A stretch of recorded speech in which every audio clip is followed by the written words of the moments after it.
Vice Mayor Parton, the floor is yours. All right, thank you, Dr. Manker. Good afternoon, everyone. I want to thank you all for tuning into today's City Council meeting. Mayor Bennett said she'd be running a little late, so she asked me to chair the meeting until she came online. With that, do I have a motion to go into closed session? So move. Can you read all that for me? Okay, the motion is to move into closed meeting pursuant to Virginia Code Sections 2.2-3711A1 to discuss and consider personnel matters, including the recruitment and appointment of a city clerk, A7 and 8, to consult with legal counsel and staff regarding specific legal matters and probable litigation, where such consultation and open meeting would adversely affect the city's interests, and to the extent these discussions will be aided thereby, A4, for the protection of the privacy of individuals and personal matters not related to public business. It's been moved by Councilor Pelham. Is there a second? Second. Second by Councilor Holloway. Any discussion? Hearing none. Ms. Best, can you do roll call, please? Yes. Councilor Randolph.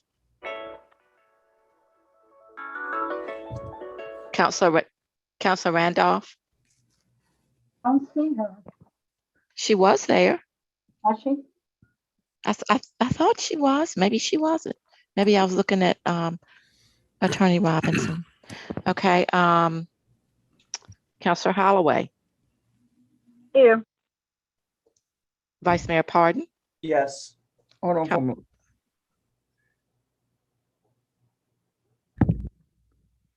Who did you say? I had said Vice Mayor Parton, and I'm at Councilor Gore, but I don't see her on either. Ms. Best, I apologize for interrupting in the middle of a roll call. I forgot that we need to do a roll call. Do you mind doing that first, and then we'll go to the motion? Sure. Okay. Mayor Bennett, we know she's going to be late. Vice Mayor Parton. Here. Councilor Randolph. Councilor Holloway. Here. I do not see Councilor Gore. Councilor Denton. Here. Councilor Pelham. Present. Vice Mayor Parton, you have 4 present and 3 absent. You do have a quorum. All right, thank you. We had a motion on the floor and it was seconded. Do you mind doing the roll call on the closed motion? Sure. Councilor Randolph absent. Councilor Holloway. Yes. Vice Mayor Parton. Yes. Councilor Gore absent. Councilor Denton.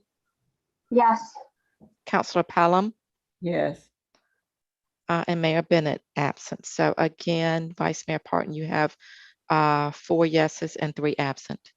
All right, thank you very much. Everybody, I will see you in closed session, and to the public, we will reconvene at 7 o'clock. Thank you. I thought it was 6:30. No, ma'am. The work Okay, I session. All right. Mr. Vice Mayor, Yes, ma'am. will you be calling staff in, or do you want us to come into close now? I'll give you a call when we're ready for you guys to come in.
Hi, Miss Bess. Hey, how are you? Good.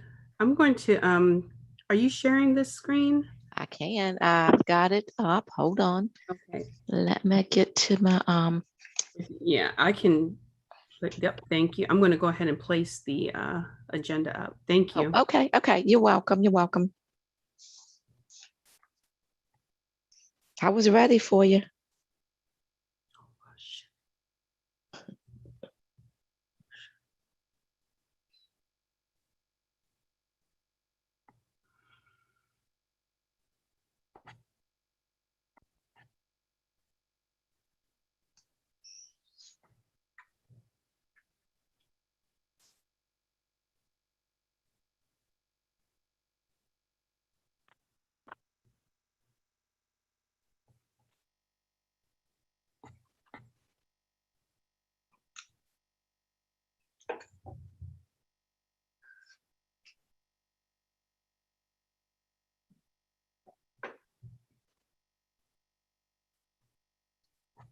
Can I can see it everyone see fine. the agenda? Thank you.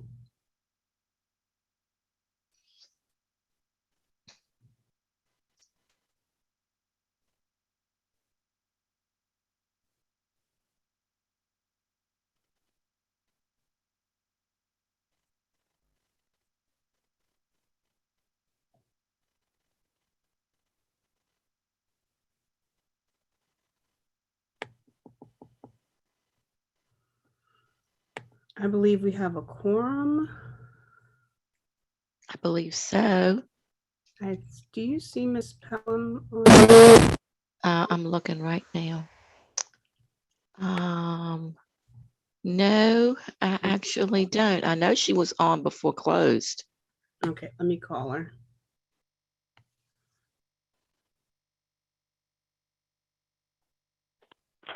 Did she participate in closed session? Yes. Okay. She must have just hasn't joined back in yet.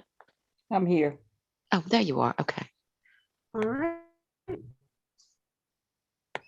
So, all counselors are here. We are live. Is there a motion to come out of closed meeting? So moved. Second. Motion to come out of closed. Second. Okay. Has been made by Vice Mayor Parton to come out of closing, seconded by Council. Roll call. Counselor Randolph, Here. Counselor Holloway, Yes. Vice Mayor Pardon, Yes. Counselor Gore, Yes. Counselor Denton, Counselor Denton, Yes. Counselor Pelham, Yes. Mayor Bennett. Yes. Mayor Bennett, you have 7-0. Do you want me to read this certification? Yes, and you can roll into the roll call after that, Ms. Best. Okay. Thank you. Certification pursuant to Virginia Code 2.2-3712D, were only public business matters, 1, lawfully exempted from open meeting requirements, and 2, identified in the closed meeting motion discussed in closed meeting. Counselor Randolph.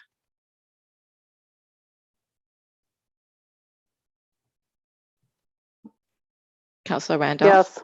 Thank you. Counselor Holloway, Yes. Vice Mayor Pardon, Yes. Counselor Gore, Yes. Counselor Denton, Yes. Counselor Pelham, Yes. Mayor Bennett. Yes, Mayor Bennett, you have 7-0. thank you. At this time, I'm going to turn it over to Director Griffin for our use permit work session. Good evening, Madam Mayor and Vice Mayor Parton. Tonight, I'm here to present a conditional use permit application from Jacobs Telecommunication on behalf of AT&T. And I do have the PowerPoint that was in your packet. I'm not sure if you want me to share my screen or if you'll be doing that tonight, Mayor Bennett. I can actually share the screen. Okay. I just had to close it so I wouldn't make anyone dizzy while I was scrolling. Okay. Right there.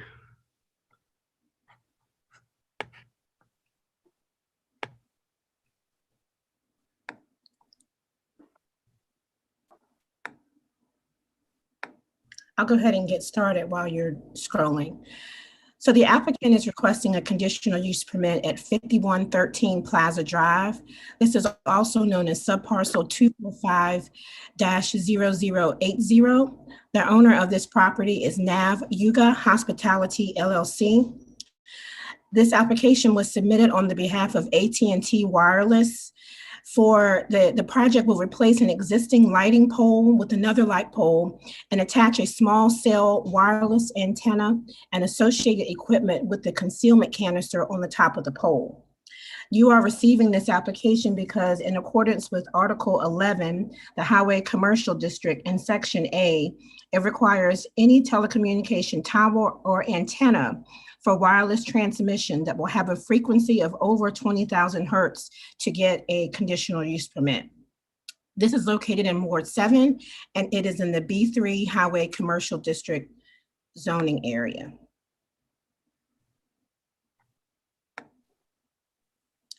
And Mayor Bennett, I can share my screen. I do have the PowerPoint up. Okay. I'll just go ahead.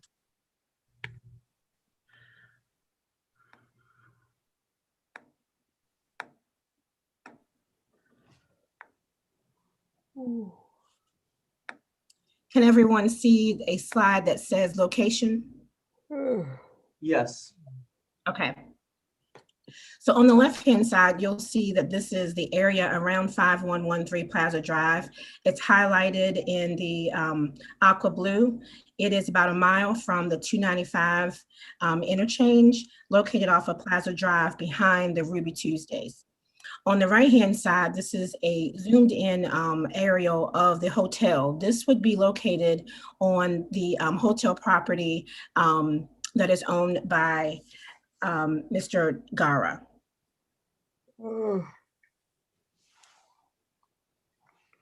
This is a photograph of the light pole replacement. This is the current light pole, and the light pole that's being requested by the applicant will replace this light pole located here in the parking lot.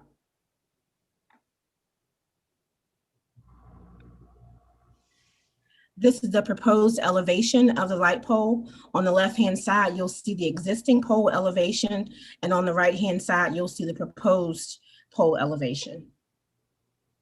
As you can see, the canister is located at the top. There is an antenna, and there are also some additional radio equipment at the bottom, located below the light itself. The Planning Commission at their April 1st, 2021 meeting heard public comments regarding this particular application. They actually received no comments. They did hear from the applicant, and at that time, the commission asked several questions and concluded that the application met the approval criteria for conditional use permits as outlined in Article 21 of the Hopewell zoning ordinance, and therefore they voted 4-0 to approve the application.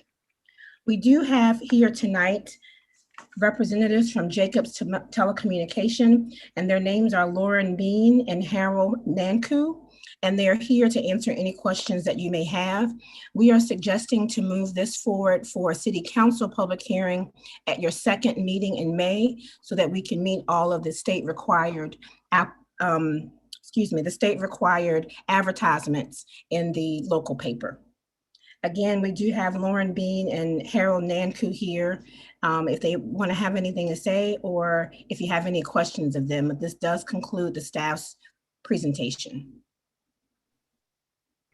Thank you, Director Griffin. Are there any questions?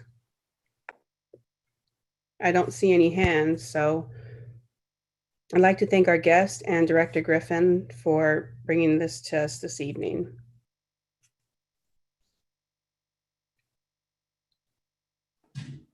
Mayor Bennett, I don't know if the applicants would like to just tell you more about the application and kind of elaborate on the poll. Okay. Yes. Mr. Nanku and Ms. Bean.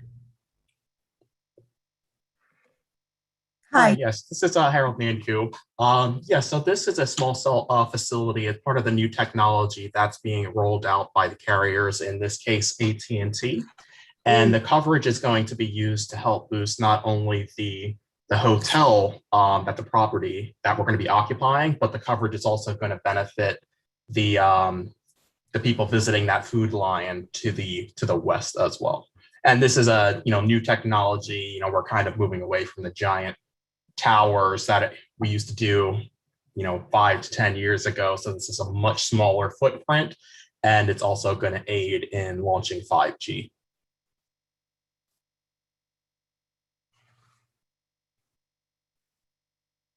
And I also, in the commission meeting a couple weeks ago, it had been asked that we provide photos.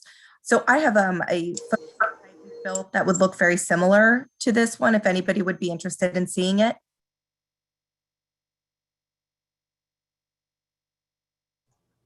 I would like to see it. Sure. Okay, let me just share my screen. And please let me know when you see it.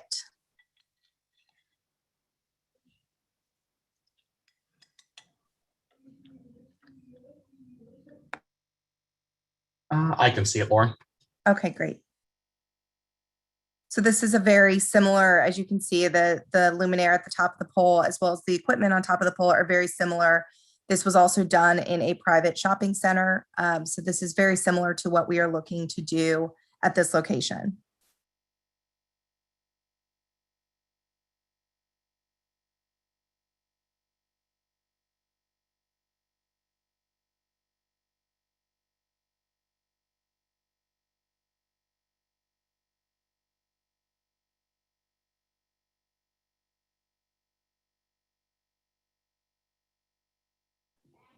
Thank you, Lauren, and thank you, Harold.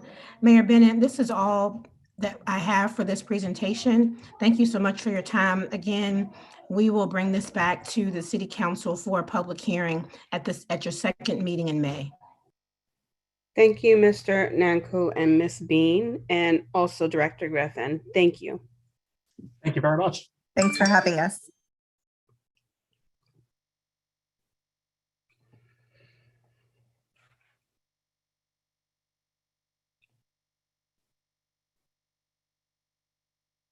At this time, we have, I guess,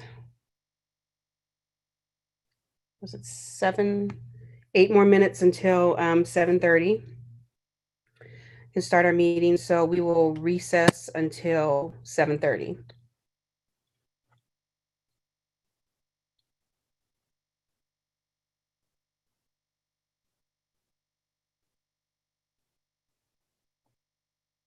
Are there any questions?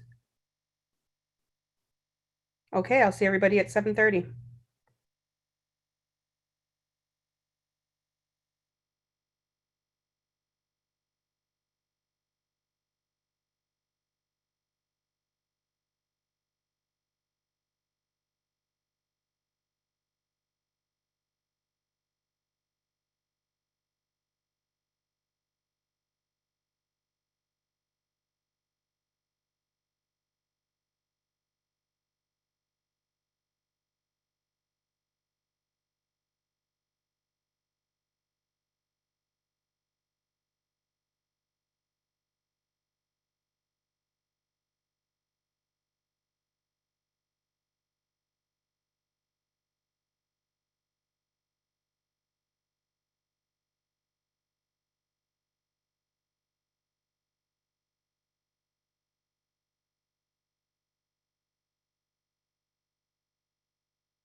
Good evening, everyone. I'd like to welcome everyone to our April 27th.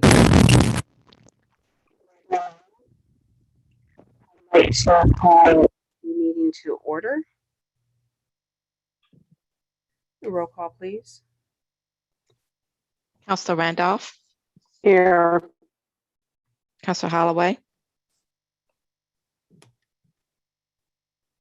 Counselor Holloway. Vice Mayor Pardon, Here. Counselor Gore. Counselor Gore. Here. Thank you. Counselor Denton.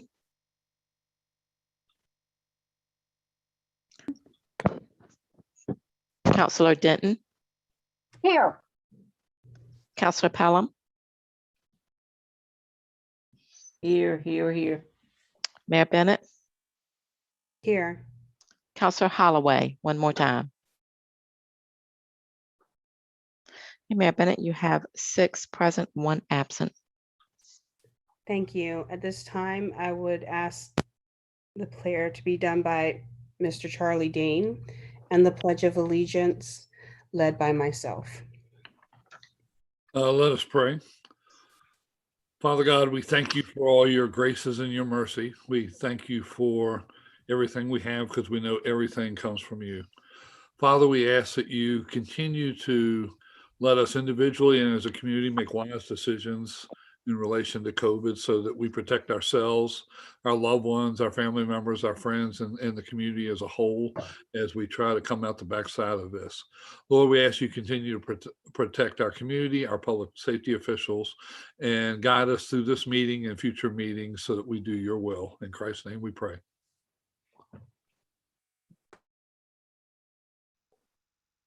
If those who can stand, please stand for the Pledge of Allegiance. I pledge allegiance to the flag of the United States of America and to the republic for which it stands, nation under God, indivisible, with liberty and justice for all.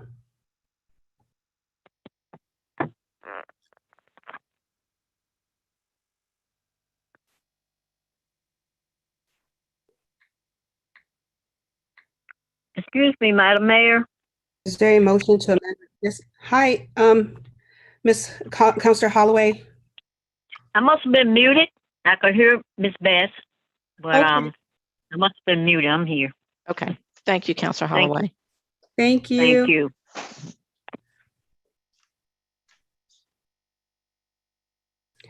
At this time, is there a motion to amend or adopt the regular meeting agenda? I move that we adopt. I move, oh, sorry. I was just saying, I move that we adopt the regular meeting agenda. Second. Motion's been made by Vice Mayor Parton, seconded by Counselor Denton. One hand for discussion, Counselor Gore. Counselor Parton, would you be amenable to amend the agenda to remove R6? That is the purchase of the open finance software. The reason being, this was discussed at the last meeting. I put this on the agenda to receive an update. Council previously took action in 2019 to approve the purchase, the implementation of it. If the quote from 19 to now did not go up, there is the need to take additional action on it because council has already made a decision. And based off the information provided by city staff, the recommendation is to still move forward. And the quote has now decreased by $6,000. So since it did not go up, there isn't a need to take additional action. And if action is to be requested, it will be in a different form. Yeah, I'm fine removing the item from the agenda.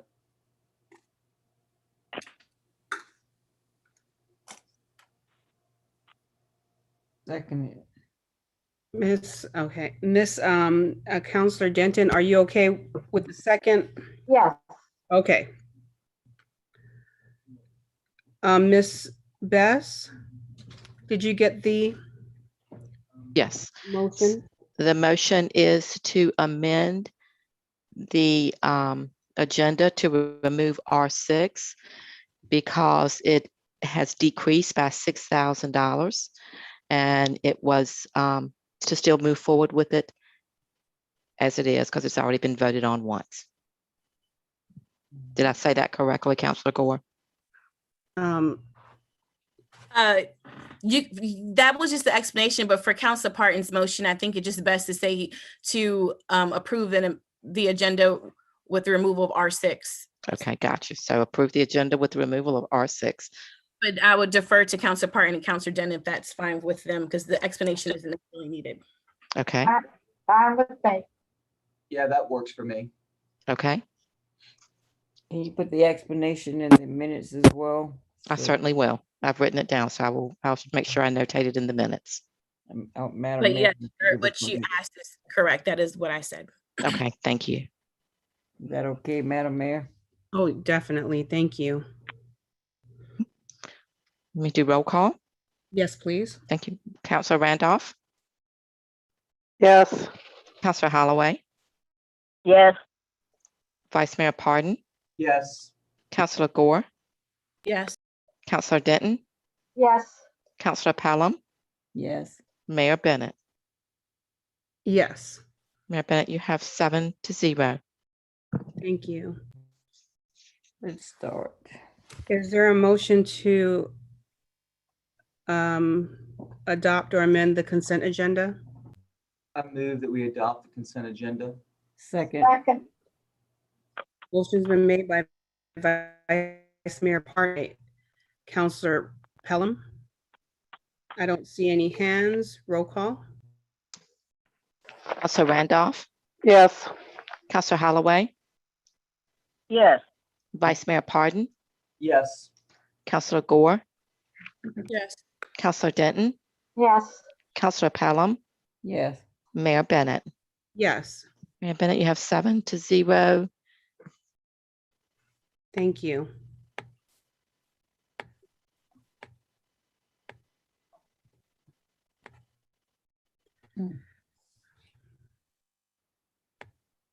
Okay, we're moving on to regular business. R1, Madam Mayor, this is Vice Mayor Parton.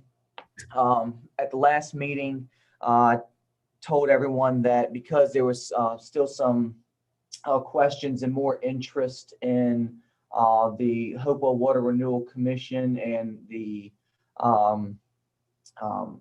capital budget that was being discussed, that I would provide an update for members of council and also allow another opportunity for everyone to ask questions. And Mr. Altman, please feel free to jump in at any time if you think I might have left anything out.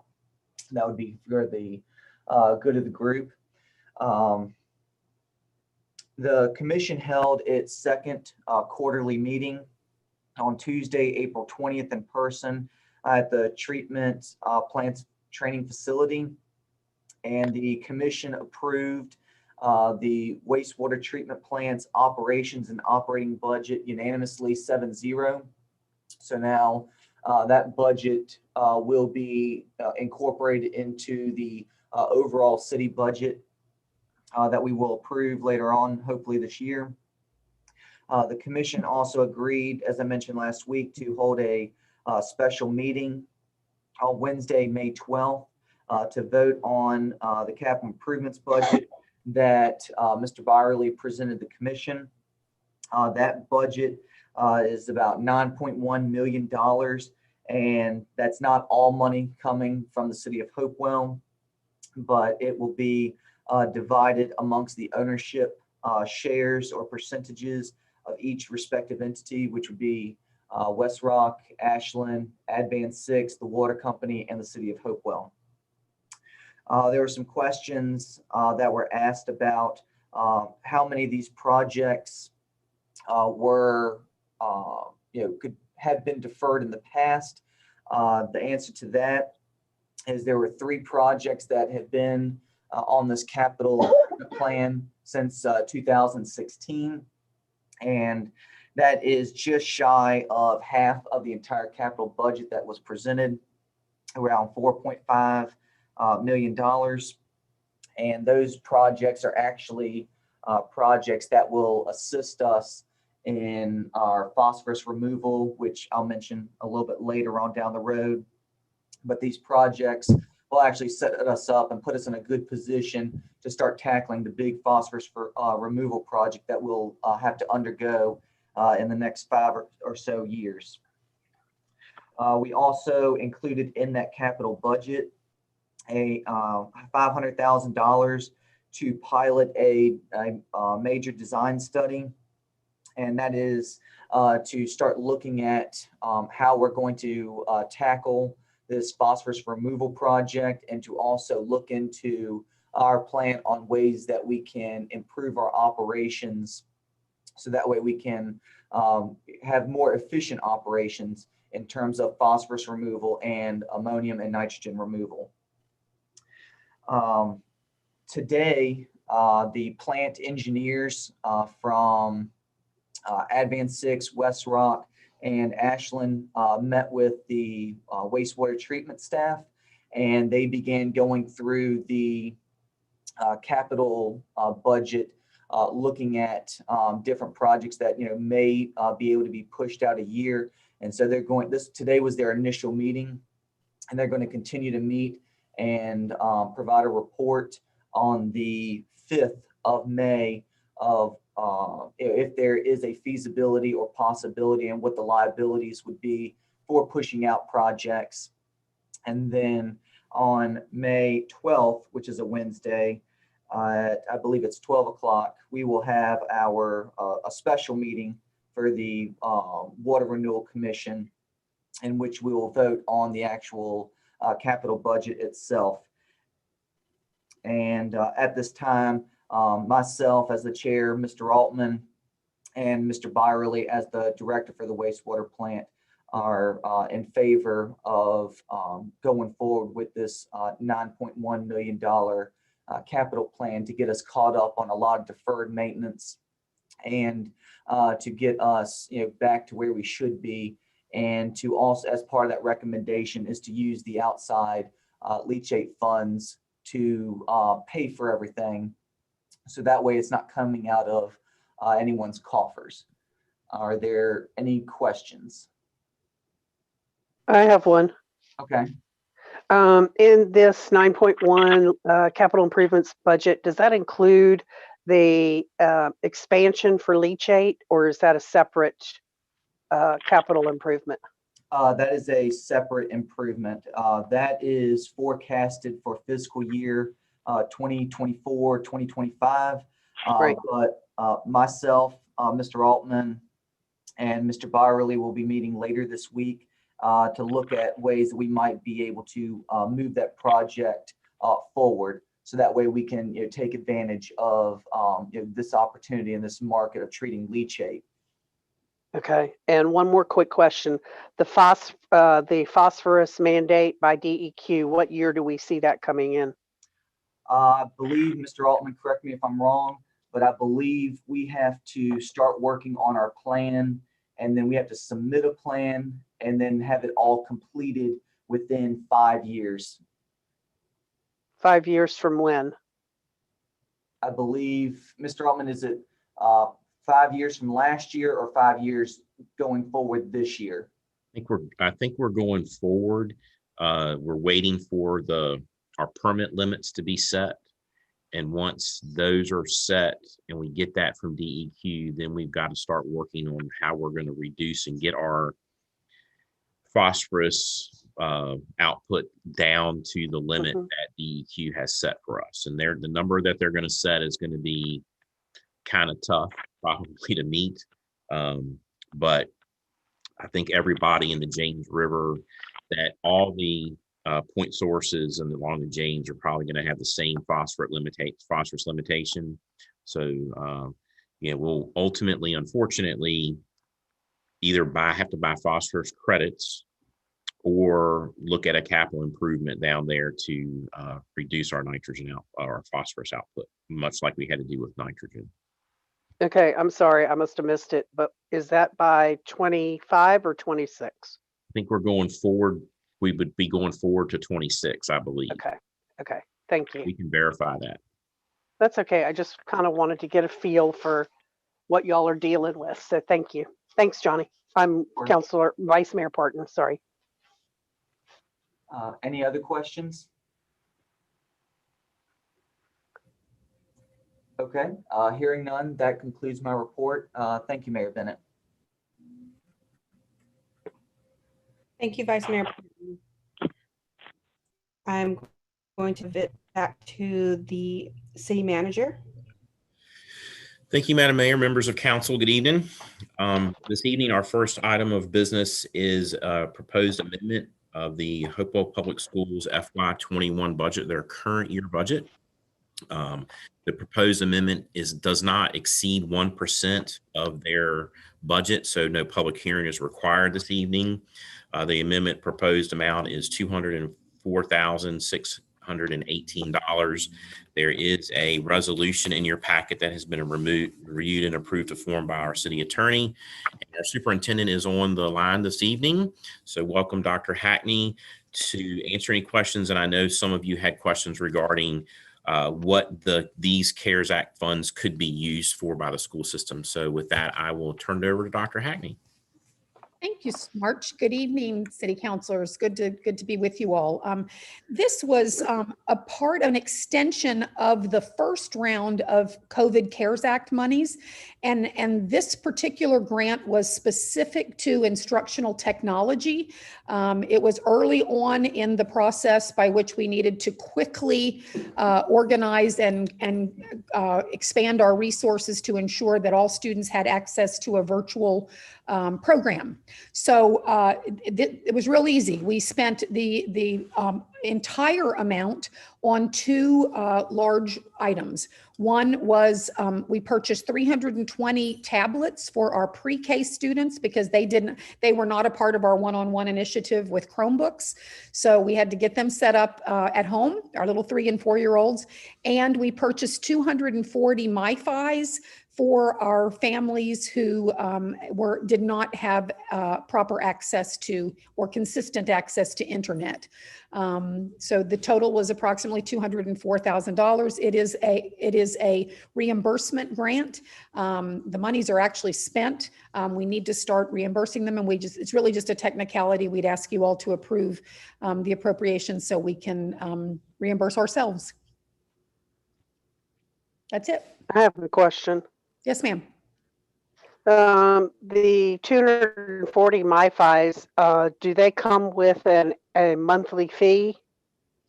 No, we purchased them together. The MiFis are connectivity. Okay. Yes. We use our existing, service. You used your existing. Yeah, this is way. I'm not sure I understand. The MiFis are. Okay. I'm used to having, there's a monthly fee like you would pay for your Wi-Fi or MiFi. Yeah. So honestly, you're not sure? I am not sure. Okay. I don't think that there's one associated with that, but I can certainly check. Okay. I just was wondering if that's what you were doing. And so the first round of CARES Act money you all got last year, how much did you get? 1.4 million is from the first round, 1.4 million. And we have just about spent that. Have you given council a breakdown of what you spent that on? No, but I certainly can. I can tell you I could probably do it tonight, but I'm not sure I could do it from memory. No, and I'm just curious because we're looking at budget time right now. Mm-hmm. And you got CARES Act money of 1.4 million. And of course, this instruction and technology, $204,000. So I'm wondering how that's going to, because we've already gotten your request from us, mm-hmm. and it's higher than last year's request. Mm-hmm. So with the extra CARES money and the kids being out of school, I understand how this money is getting spent. But I'd like to see how the 1.4 was spent so that we understand the whole budget process a little better. I am certainly, and I can tell you, Council Randolph, specifically to specific to the 1.4. The future CARES Act money, we're just now applying for the second round. And the third round, we have, the application's not out yet. But I can tell you that the bulk of that 1.4 was PPE mitigation strategies, anything around materials and supplies around mitigating the COVID, and then instructional materials and supplies and additional staffing if that was necessary to move to a total virtual platform. So for example, we hired a number of 10 additional teaching assistants so that we could spread our supports to kids that were at home without direct access to a teacher all the time. We expanded our Chromebooks, purchased a number of virtual online curricula. That was the bulk of, that was 1.2 million right there. But I can, and disinfectants, wands, cleaning supplies, masks, dividers, PPE equipment, water filling stations. And that's fine. I got it. I just, if you'll send that to us when you can, sure, in writing, that would be great. It's just, I'd like to take into consideration all of that along with all of the requests that you've given to us thus far for our decisions in funding of the schools. Okay. So I would appreciate that. Thank you, ma'am. You're welcome. Thank you, Counselor Randolph. Vice Mayor Parton? Yes, I move that City Council approve the resolution as presented, amending the fiscal year 2020-2021 Hopewell Public Schools operating budget by $204,618. Second. Motion's been made by Vice Mayor Parton, seconded by myself, Mayor Bennett. I don't see any hands for discussion. Roll call.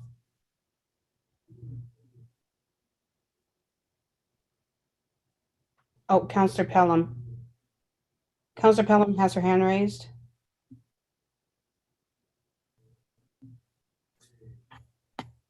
I think you're still muted, Ms. Pelham. When I make this vote, can you Madam Mayor, please add to the minutes that I signed the necessary conflict of interest form and let that be printed as a part of the minutes that was signed. And I think Ms. Best, did you get that today? I did not get it today, but I will make sure I have it tomorrow. Yes, ma'am. Yeah, you have 24 hours after anyway, so. Okay, I'll make sure I get it tomorrow, and I will make sure I insert this in the notes. Mayor Bennett, if you agree. I do. Okay. Thank you. Mm-hmm. I have a question for the city attorney. Ms. Robinson?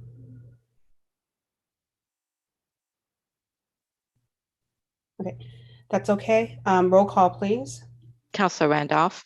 Yes. Counselor Holloway. Yes. Vice Mayor Parton. Yes. Counselor Gore. Yes. Counselor Denton.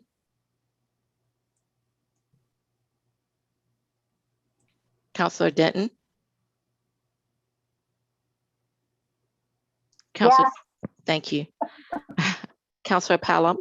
Yes. Mayor Bennett. Yes. Mayor Bennett, you have a vote of 7-0. Thank you. Thank you all so much. Thank you.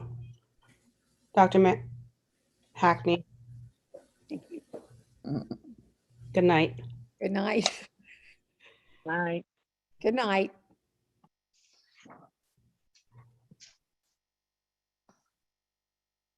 Okay, moving on to R3.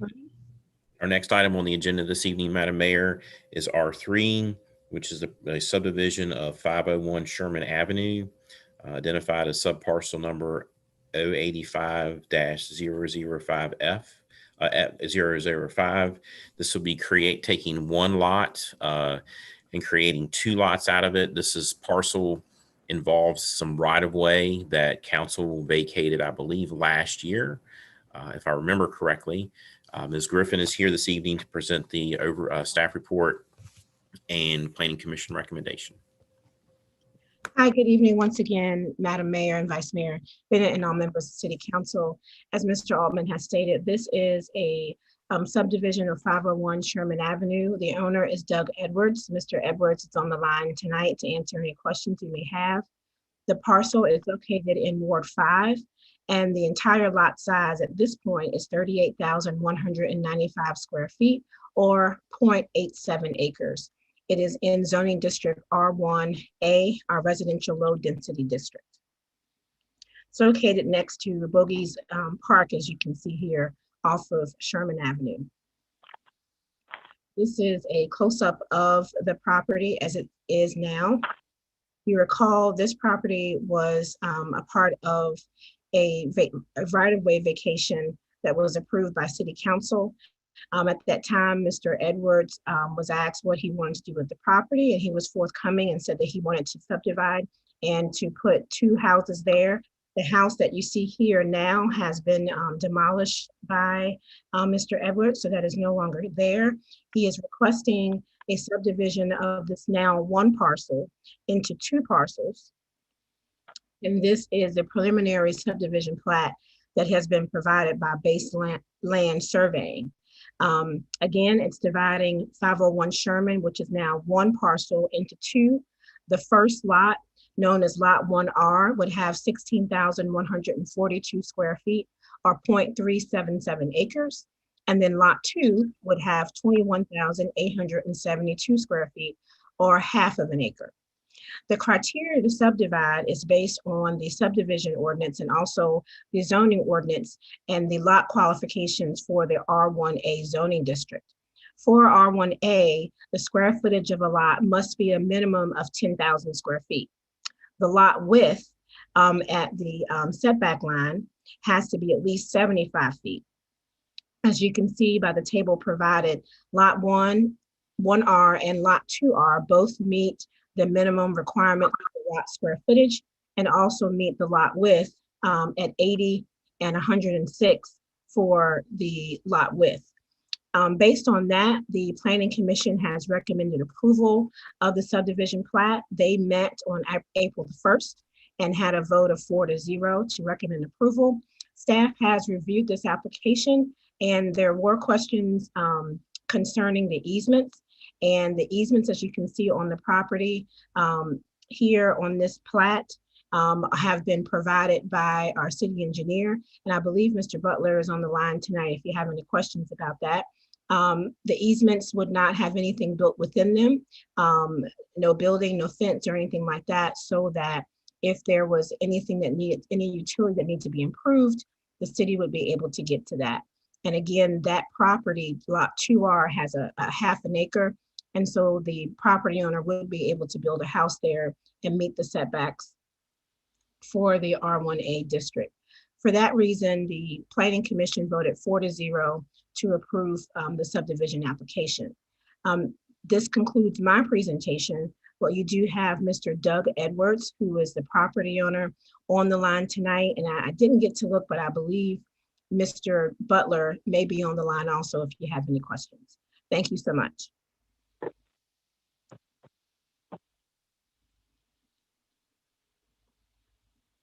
I have 2 hands. Councilor Pelham, Vice Mayor Parton.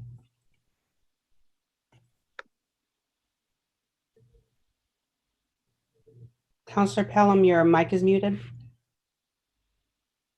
Yes, ma'am. What's the difference, Ms. Griffin, is in this not being spot zoning as in the case years back for Meadows Drive? I would have that question every time you have a subdivision, of course, when we couldn't do the division because you called it spot zoning.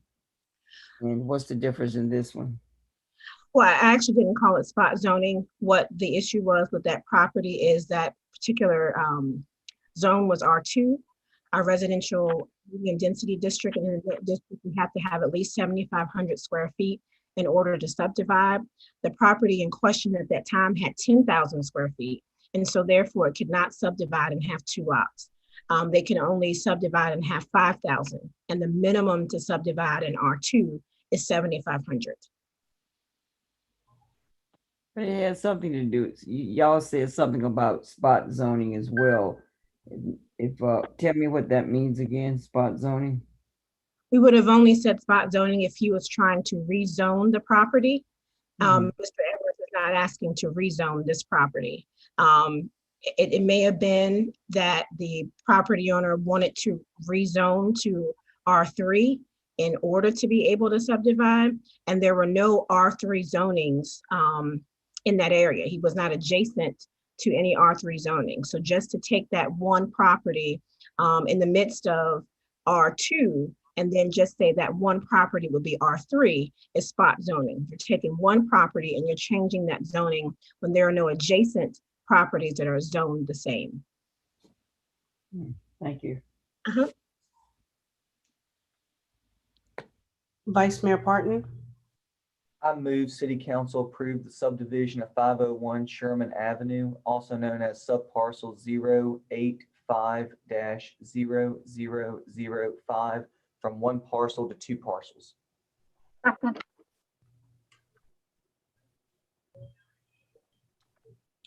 motion's been made by Vice Mayor Parton, seconded by Counselor Denton.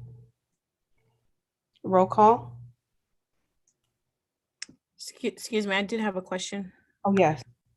Ms. Griffin, I'm sorry if I did not hear this, but what was the recommendation of the Planning Commission again? I'm looking at the packet, I'm trying to find it, I don't see it. Yes, the Planning Commission recommended approval. Counselor Gore, 4-0 for the subdivision from one lot to two lots as shown on the plat.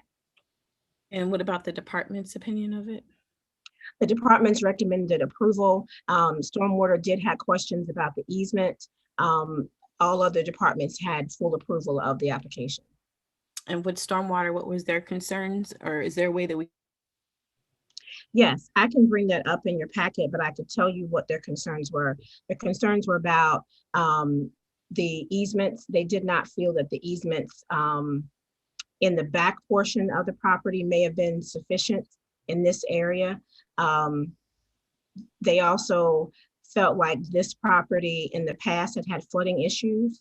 And as in speaking to Mr. Badiata, the comments he received from the planning department was in looking at a subdivision, the subdivision is based on whether the property has sufficient square footage in order to subdivide.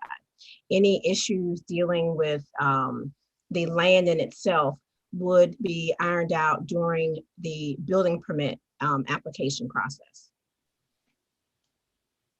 Okay, so if this is approved, then when they go to the next phase of trying to get the permits to build, staff will work with them to address the stormwater items. Yes, that's in any building permit. They have to provide a soil analysis.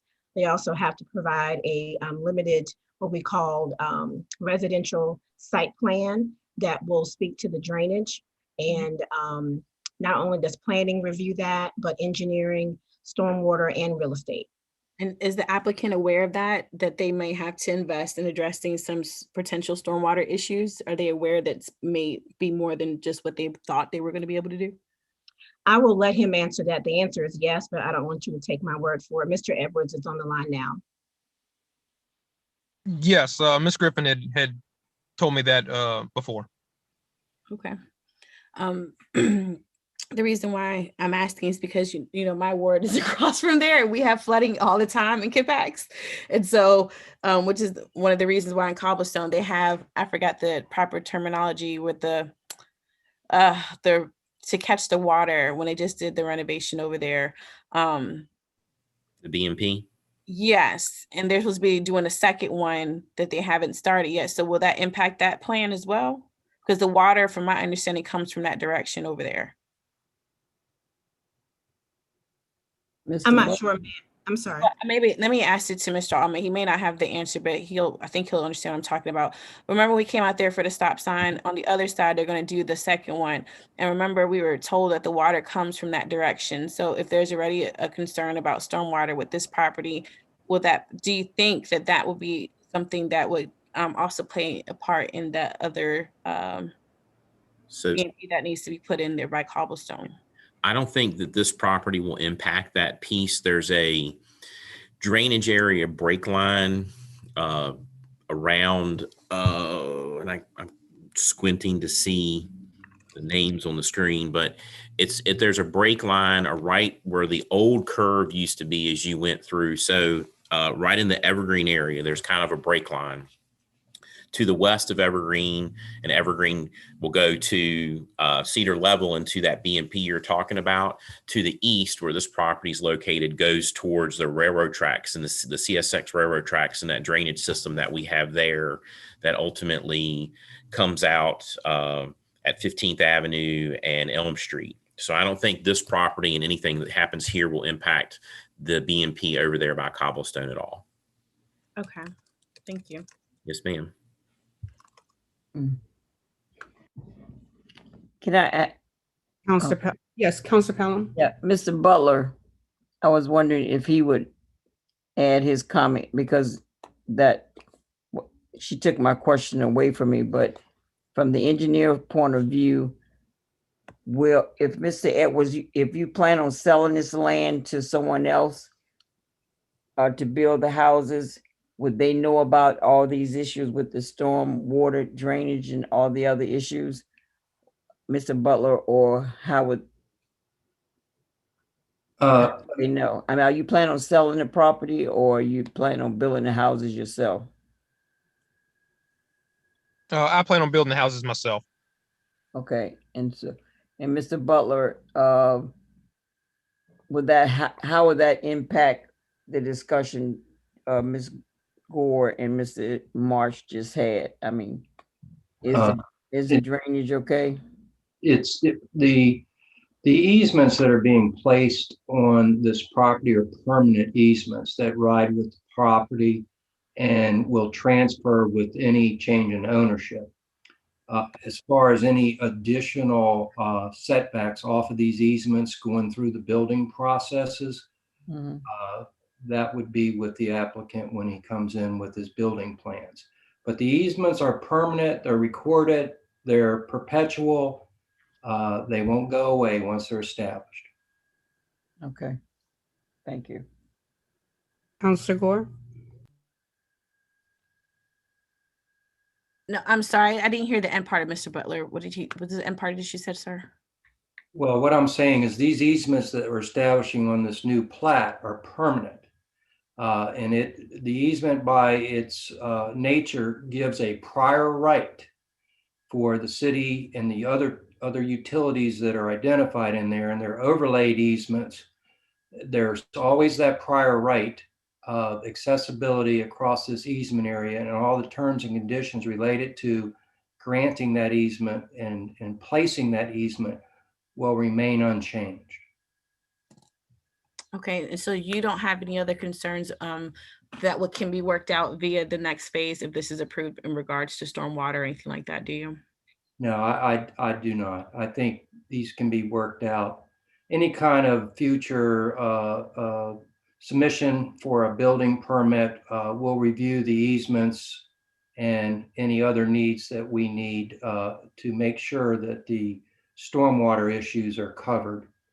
And there's two other utilities in there, not just stormwater. There's a gas and there's a sanitary sewer in there, and they're all enveloped and protected by the easements. What you're looking at on that plan is actually 3 easements that overlay each other. The storm is the biggest easement. Okay, and I apologize. I didn't notice you were on the line. I would have asked you my question about Cobblestone if I noticed you were there. Thank you. No, that's fine. The Cobblestone question, Mr. Altman answered, and I'm not going to add to that. Okay, thank you. Okay, I don't see any other hands for discussion. Roll call. Counselor Randolph. Yes. Counselor Holloway. Yes. Vice Mayor Pardon. Yes. Counselor Gore. Counselor Gore. Yes. Counselor Denton. Yes. Counselor Pelham. Yes. Mayor Bennett. Yes, Mayor Bennett, you have 7-0. thank you. Thank you. Madam Mayor, members of council, R4 this evening is a request to authorize the city manager to execute a contract for the replacement of the community center roof. With that, I will turn it over to Mr. Reed Miller to discuss the roof replacement project with y'all. Good evening, Madam Mayor, members of City Council.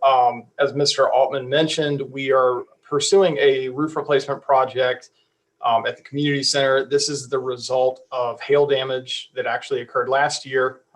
So this is a insurance claim funded project. It's replacing about 2/3 of the roof on the building.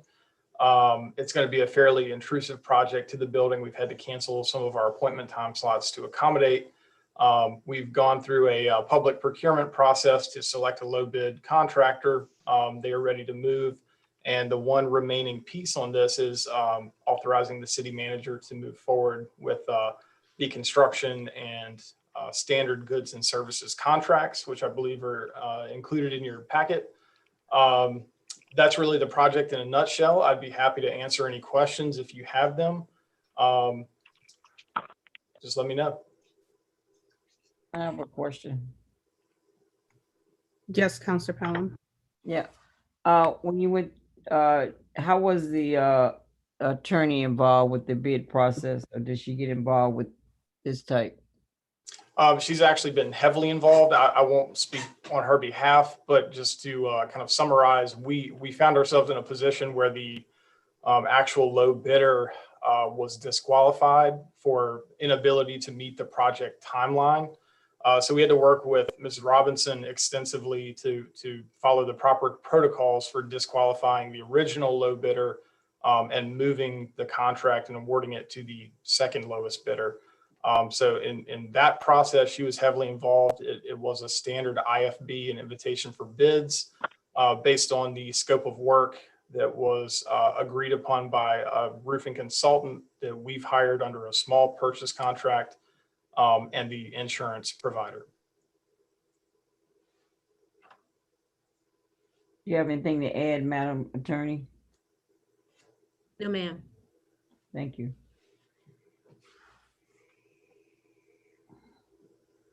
Okay, Counselor Randolph. Yes, ma'am. I was just going to make a motion that council authorize the city manager to execute the necessary contract related to the roof repair of the Hopewell Community Center in the amount of $277,471. Second. Motion's been made by Counselor Randolph, seconded by Vice Mayor Parton. No. Myself, Counselor Denton, it doesn't matter. Counselor Denton, yes. It doesn't make I don't remember what I heard. My apologies. I see 2 hands for discussion. Vice Mayor Parton and Counselor Gore. I was just going to make a motion. I don't have any comments. Counselor Gore. In case I missed in discussion, where is the source of the money coming from? Is this coming from our discretionary funds, or not discretionary, I'm sorry, the contingency funds, or another location? Insurance. No, ma'am. This is an insurance settlement. And luckily and unluckily, this same weather event created damage at the city marina to the slips. And we received a settlement for repairs, and that's a whole nother story we won't get into. But our deductible was applied to that first claim with the marina. So we don't actually have to pay our usual $10,000 deductible for this project, since it was part of the same weather event. So we're actually paying $0, not even the deductible that we would typically pay for a claim of this size. Okay. So I knew it was with I know you mentioned the insurance company, but typically when we do stuff like this, we always like to say the source. So it's just going to go back to the general fund, or is it going to go to your department, or is it going to go through the risk management? Where is that coming from? So that way we can also be clear for the public.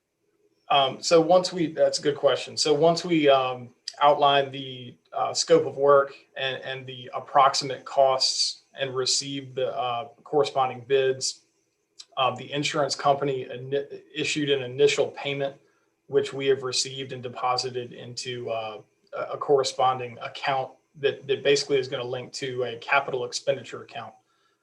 So as the work is completed, as the contractor, submits invoices for payments throughout the project, we will issue payments out of that capital project that is linked to the revenue account where those funds from the insurance company were deposited. Okay. So you, okay. Are each of those draws signed off on? So for the capital projects, so it'll be for the capital project budget. I think that should just be clear in the motion. If anyone else agrees, then I would suggest adding that. But if not, then that's fine. So just wanted clarity. But thank you, Mr. E. Miller. Yes, ma'am. I do have one question. With the motion, could you restate the motion, Ms. Bess, please? Yes.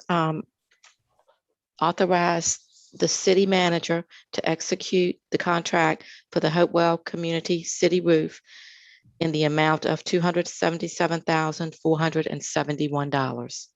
Okay. Community center roof. I'm sorry, community center. Yes, ma'am. Thank you.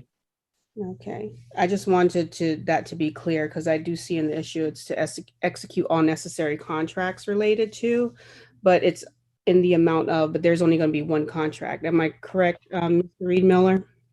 There are actually two contracts that I believe are standard for this kind of project. There's a construction contract and then a standard goods and services contract. I would defer to someone else on why we have both of those. I'm not exactly clear on that myself. But through the purchasing process, I was made aware that we actually had to get both of those done. So it is actually two separate documents. Like I said, one being a construction contract and one being a standard city contract for goods and services. Okay. The goods and services, are you procuring supplies for the necessary, the supplies for the roof repair? No, we do have to pay out, or we do have to make payment to several vendors. The majority of this project would be paid to the roofing contractor, which would buy all of the materials for the roof itself. But as part of this claim, there's also funding included to replace interior ceiling roof tiles that were damaged from the ongoing leaks we've had over the last several months. We had some carpet get damaged with that ice storm back in February. So there's some funding there for that. The funding for the consultant is included in the claim. So we will have to issue payments to a couple of different vendors, but these contracts are specific based on the size of the scope of work for the roofing contractor. These contracts are specific to the work they will do. Those other items I mentioned would all fall under the realm of small purchases. So no contracts of this nature would be required. Okay, so will the contracts all equal up to $277,000, $277,000 and $471? That's correct. Yes, ma'am. Madam So Mayor, the motion meets. Oops. Madam Chair, I do have just another follow-up after Mr. Altman. the city attorney prepared a resolution that's in y'all's packet. Yes. In the resolution, it references both the construction, the solicited the bids, the contractor, and it references both the construction and standard city contract in the resolution, and authorizing the manager to sign and execute the contract on behalf of the city and execute all other such documents that may be necessary to effectuate the attached contract. So that's included in the resolution. Both Number 5. included. Yes, ma'am. Can we just go ahead and would it be okay Amend it. for council, well, after Councilor Gore speaks, for council, was it Councilor Randolph to change your motion to accepting approving the I'll resolution. wait until Counselor Gore speaks in case she might have some other changes. Yeah, thank you. That's exactly what I was going to suggest, just to be clear on exactly what it is we're approving. So in the future, kind of what we're going through with some other agreements that we know explicitly what we have agreed to execute. But then, so if you're going to go with the resolution, I will also add in the verbiage, utilizing the insurance funds from the capital improvement budget to the amount of whatever the dollar figure is. And that's my only suggestion for me to vote for this. I can do that. I'm okay with that. And the resolution, The dollar value. right, that's my only problem. Question for Ms. Robinson. Yes. If the dollar amount is included in the resolution and we have a change order for $10, does that mean we've got to come back to council to have approval on the change order? The contract amount is limited to the dollar amount that you put in the resolution, the answer to that question. Okay.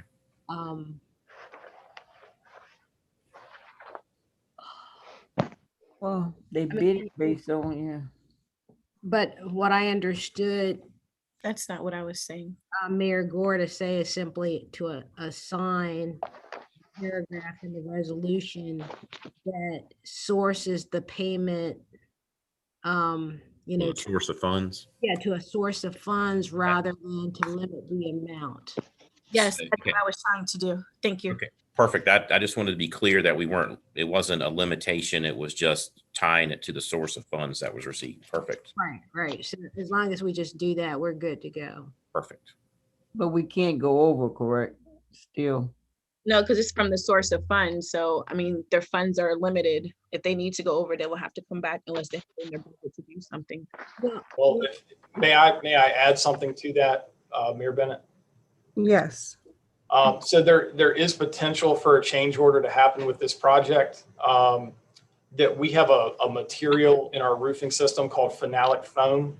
And this is, I'm regurgitating this from our roofing consultant. Phenolic foam is discontinued in roofing products now because when it gets wet, it actually turns acidic and corrosive. And on metal roof decking, it will start to corrode the roof decking.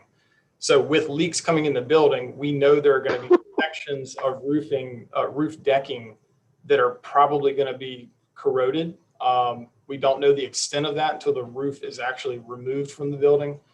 If we have to start replacing roof decking, then we would have to send in a supplemental claim to the insurer. They would look at it, approve it, issue additional payment or additional funds to cover the change order so they can appropriately address issues like that they find along the way. So that happens occasionally with construction projects. You get into it and you figure out, you find something you didn't expect to find and it changes the scope of work, and that can and usually does create the cost to go up. But because we're working with an insurance claim, that would be covered as part of the claim and just be issued as a supplemental payment from the insurer. So depending on what happens once construction starts, that number 277,471 could very well go up, but it doesn't mean that the city would then have to make up the difference, or we'd have to dip into our budget or a contingency fund. It would still be covered as part of the insurance claim. But we'd never know that, Aaron, because the way that this resolution, it says to execute all other such documents that may be necessary to effectuate the attached contracts, which, Madam City Attorney, as I read it, it gives the city manager the ability to do this contract. And then if they have something else, like the decking is corroded and it expands, then they don't need to come back to council. He could just sign it because this resolution indicates that. Is that correct or not correct? It's not correct. Okay. And we've discussed this, so I think there might be a little bit of a confusion as to the source of funds sort of setting up any possible change that might be necessary. The language here is pretty clear. we've identified the specific contracts. They identify therein a specific scope of work. Whatever is necessary to effectuate those particular contracts and that scope of work can be covered by this resolution. The fact that, you get into a project and other things sort of happen doesn't quite necessarily fall within that language. Some things might actually require, depending on how extensive it is, it might actually require us to either go do some competitive bidding, or at least to document our files to prove why we met some kind of exemption under the state code. So purchase orders, change orders, those are considered separate contracts. So it's going to be very much fact driven, but not simply, there should not be an understanding that because something comes up, once this contract is started to be performed by the vendor, that it's going to be something that falls within the approval that we're trying to do tonight. So we're kind of hypothetically dealing with the situation. But but didn't, I guess what confused me is Mr. Altman just asked about a change order for $10, and the answer was, I thought you had indicated that that was okay and he was okay with that. But if the change order or comes in as thousands more because it's a decking and the same roofers can handle that, that's not okay. Yeah, and the facts matter, respectfully. So we're talking about a change order for $10. Yeah. The presumption was that it didn't change the scope of work of the contracts that have been specifically identified by the resolution, by the attachments. And I think the presumption makes sense. $10 should not change the scope substantially. But if you're talking about, okay, once we open up the roof or whatever the case may be, all of these other issues might come to bear. And even though the same roofer can handle it, doesn't necessarily mean that the change order can just occur without there being some ways to document within our files why that particular part of the contract was not set out or let out for competition. But it's going to be driven by what the particular issue is and the amount. So let's just say, for the sake of argument, the change order is over $100,000. Okay. The city manager doesn't have authority to sign a contract over $100,000 without express authority from the city council. Right.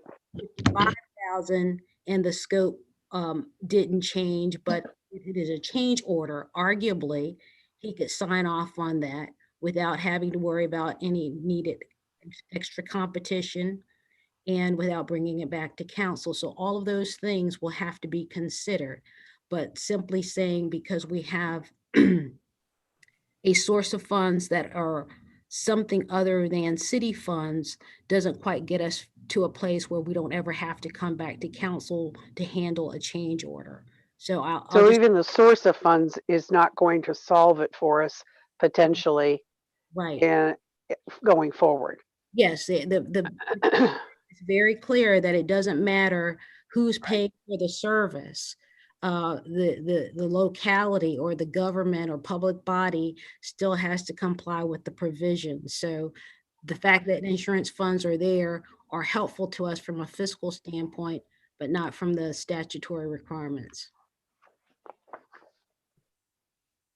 So it doesn't really matter that we mentioned 277, 471, because that number can change in the scope of the contract as written to be more, because the contract isn't designed to deal with the things that Aaron, I think, just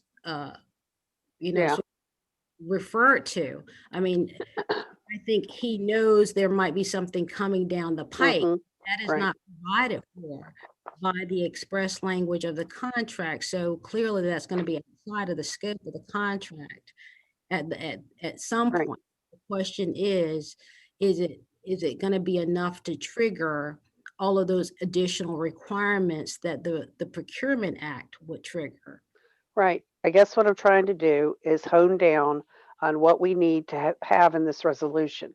And you've done a resolution for us, but it doesn't give the amount anywhere, whereas the insurance amount was given on the first page of our action form. Do we need to have 277, 471 in the motion? The contract has that number, so no, because No. Okay. contract has been- That's fine. But we do, Counselor Gore did want the source of funds. And you agreed that that is something we should include in the motion. We can. I didn't. Okay.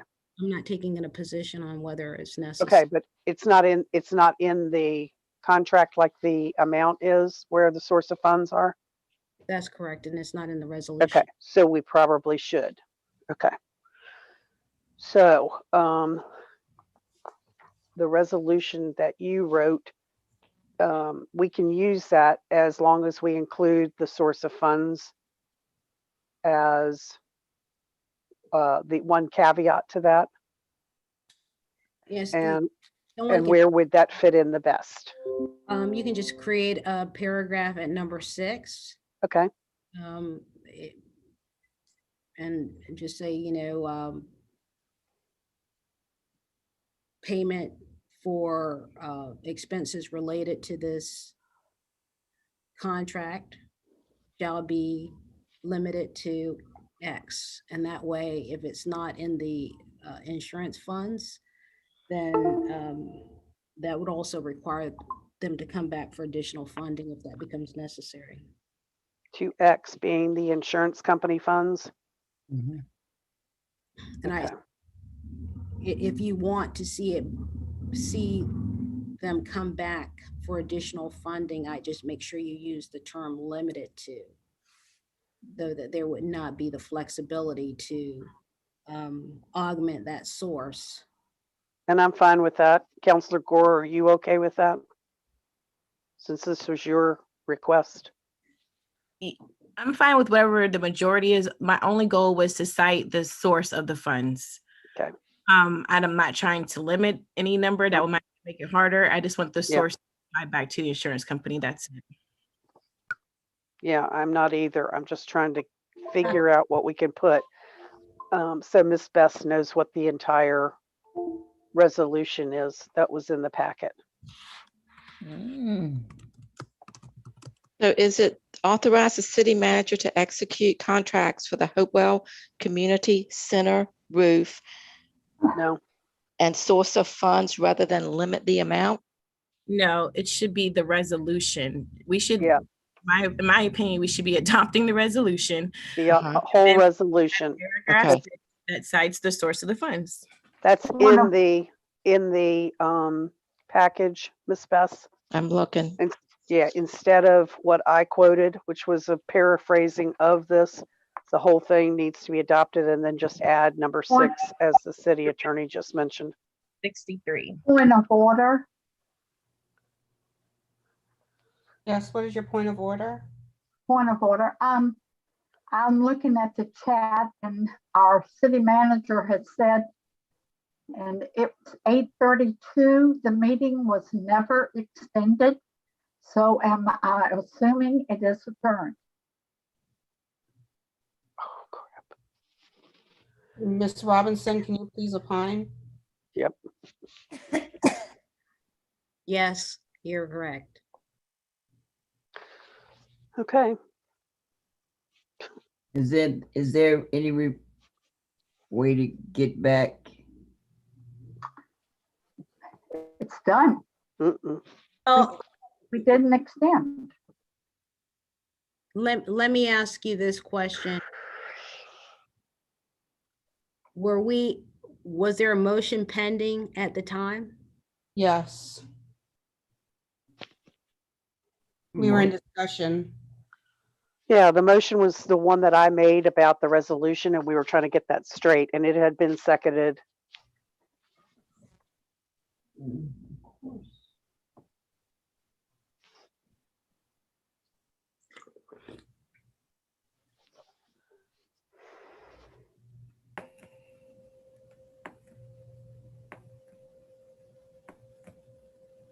It ended at 3 hours. Yep. Even if we were in the middle of a motion?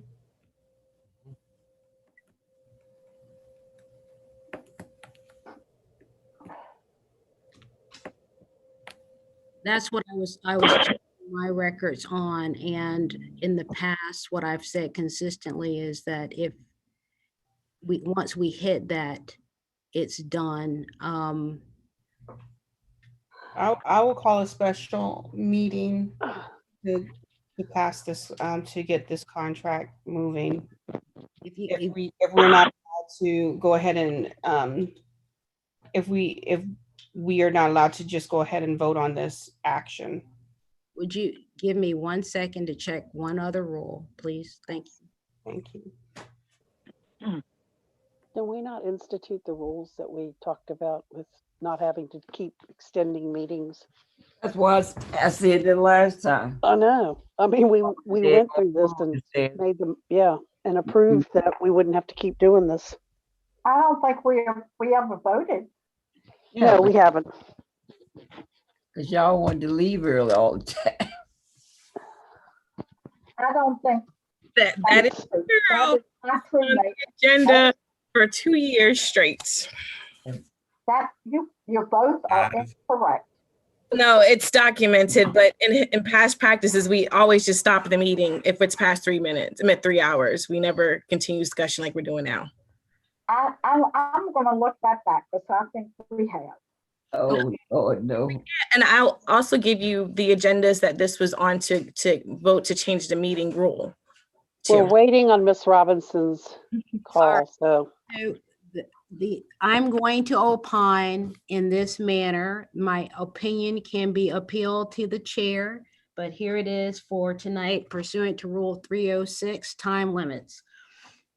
Any item that is not addressed will be continued. It cannot be addressed. We were in the process of addressing the issue relative to approving the contract for the roof. And so since we're in the middle of addressing it, we can complete that and then the meeting ends.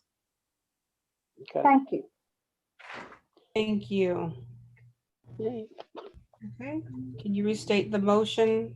Oh Miss God, no.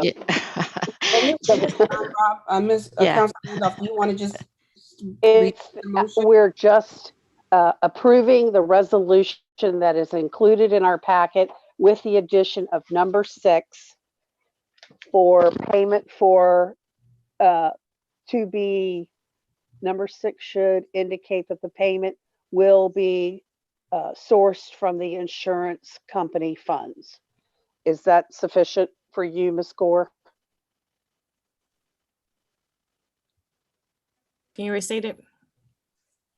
Just that number 6 would say that payment for the roof is from the payment for the roofing is from the insurance company funds. Yes. And any change orders therein. Can you add that? It's already added above, Ms. Pelham, in number 5. Okay. Change orders will be paid by the insurance company. Well, it speaks to the contract that says that. No. Okay. Unless you want to ask the attorney, but I was just trying to make it short and sweet. So it's approved. I'm sorry, it's approving the resolution with adding that number 6. Yes, ma'am. Payment for the roof will be sourced from insurance company funds, right? Yes, ma'am. Okay, thank you. And we don't, and Madam Attorney, we don't need the extra verbiage about change orders from the same funding. No, ma'am, because this might not automatically extend to change orders. Mhm. You know, it just depends on what's going on factually. Right. You know, so Okay. You don't put ifs in contract. Well, I'm not writing the contract, I'm writing the resolution. Well, the resolution, I'm saying. Yeah, so, if the change order is necessary to perform what is actually contracted expressly, then the change orders won't come back before council, but the entire project, if we add paragraph 6, has to be sourced to those insurance funds. And especially if we make sure that the term limited is included in that. I don't know any better way to address it, certainly with That's fine. Thank you. what I'm hearing as the concerns. Counselor Gore? Yes, I just want to also just be brief with this for Mr. Reed Miller, because I'm pretty sure he's like, what's going on here? Just for your knowledge, some of us want to do better when we are adopting contracts and agreements to make sure it's very clear. So in the future, if there's issues with it, we know what exactly was approved and executed and the amount and the source. So it's nothing to do with you or this agreement or this project in particular. It's probably going to be this way moving forward with everything like this. So just as a FYI, you just happen to be the first main one. Sorry, you got the bad ball on the stick, but that's what this is about. Thank you for the clarification. You're a pilot program. Appreciate that. I'm happy to be the guinea pig for the process. No problem. I do have a quick question.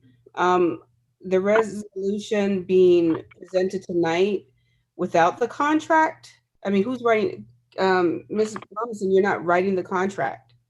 No, the contract were to be, as you can look, the contracts were presumed to be attached to this. I think Molly sent them out to council because a couple were made. But if you look at paragraph 2, the contracts were presumed to be attached to this resolution. So once it's adopted, the full contours of what you're approving will be readily available for you to review and to evaluate any future changes. And Okay, and one more question. Where would the contract and the resolution be filed? Just housekeeping questions. well, first of all, the resolution should be filed in the clerk's office, including with the attachments which are incorporated. So that's number one. And then the presumption is that the department through which this project is going to be managed should have a copy of the resolution and the contract. And then any other office that, is deemed necessary to have or to maintain a copy. Mr. Reed Miller, do you guys upload your contracts, your signed contracts into Munis? Mayor Bennett, we do not. I don't want to speak on behalf of the purchasing office. They may have to as part of the PO process for issuing payments for this job. I can't totally speak to that with confidence, but I know that has happened with other projects we've worked on. Where contracts have been uploaded into Munis, for example, with the Riverwalk, but we are not the ones to do that. It's typically someone in finance that would have that access to do that, or I believe Mr. Anderson has the ability to do that. He's able to do that for some of his larger projects, but I don't want to speak out of turn if that's not correct. No, that's fine. Thank you. Mr. Altman, I just have a question. Is it possible you could give us an idea, I guess through email, who actually uploads the contracts into Munis after the signed copies into Munis? Yep, I can find out. Thank you, Typically- Councilor Moore. Mr. Alvin was about to say something. I was going to say, typically the clerk's office handles that's the depository of our official documents. And in the past, the clerk's office has had the signed copies and everyone else has had a copy of it. So, and if that's uploaded, we'll find out if it's uploaded in the Munis. Is there a policy that council needs to create so that all of our contracts are in one centralized area? Well, right now, we certainly maintain all copies of all contracts in purchasing Where do you have that? in the purchasing office upstairs in finance. Are they paper copies or electronic? We have, well, every contract we have is a paper contract because we have all parties sign. Right, but do you file the signed copies? And I said that that's what we're gonna find out. That's what you asked me to find out. Upload that signed copy into Munis. Yes. Yes. So that's what I'm saying. After the final copy, final signature has been made and the final stamp is on it, I was just asking for housekeeping reasons, if they're filed electronically in a database or if it's just kept in folders. We have a paper, we keep a folder for every project. And then I know that if we back up things in Munis, so my guess would be we also take those electronic copies and put them into Munis. So that's there and kept in perpetuity. It's part of our system, but we'll verify that for you. Thank you very much. Councilor Gore? Yes, I just want to have another point of clarification, kind of what Ms. Robinson just stated, but I want to make sure I'm clear. Ms. Robinson, did you have a chance to approve this or look over this before it was in our packet for us to approve either contract? Yes, I approved the contract to form. Okay, but not not the contents within it. No, when there's an IFB, the primary inspection is to ensure that the lowest bid gets the award. And in both cases, i.e. when the original low bid and then the replacement low bid, that was the case. Okay.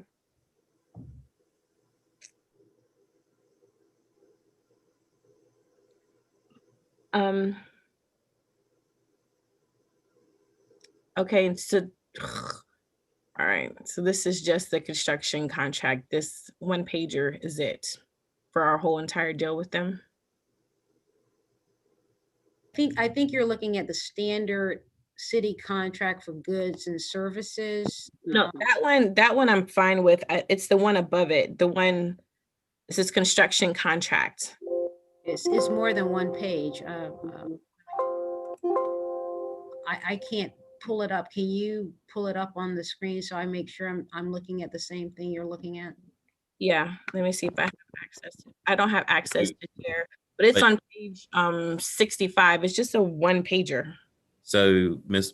Gore, it's the standard cut contract is 2 pages because it has the signature blocks on the second page.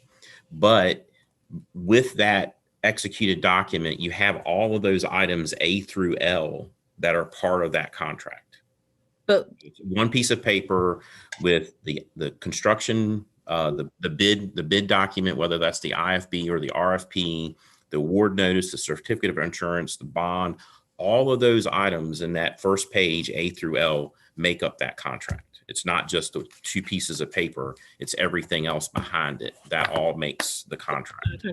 But none of that's in our packet. It's just those, I keep saying one page because all the content's on one page, the second page is just signatures. So those documents that make up the contract, we don't have. So we have them.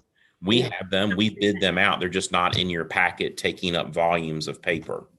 No, I understand that. But the reason why I'm asking this question in particular is because this is a construction contract, correct? So the terms of it, it says general conditions, special conditions, anything else. I'm just saying we're approving it all in one fell swoop when we approve this. And I'm just making the point just to clarify if this was it or if there was anything else, because if something comes up and people will say, well, y'all approved the contract, but I don't have the full contract. That's why I'm asking, was this it or is there something else? So this is it, but the backup documentation is A through L. Correct. And that was what I was given all of those subparts for review and approval, Mayor Gore, for the record. Okay. So, okay. That's what I wanted to know. Thank you.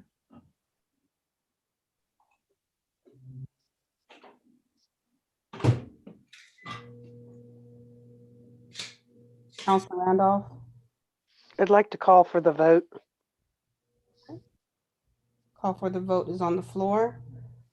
No one opposes. Roll call, please. Counselor Randolph, Yes. Counselor Holloway, Yes. Vice Mayor Pardon, Yes. Counselor Gore. Yes. I'm sorry, Counselor Gore, I didn't get that. Yes. Thank you. Counselor Denton, Yes. Counselor Pelham, Yes. Mayor Bennett. Yes. Mayor Bennett, you have a vote of 7-0. All right, thank you. And the meeting is adjourned. Thank you. Good night. Thank you. Good night. Thank you all. Night. Right.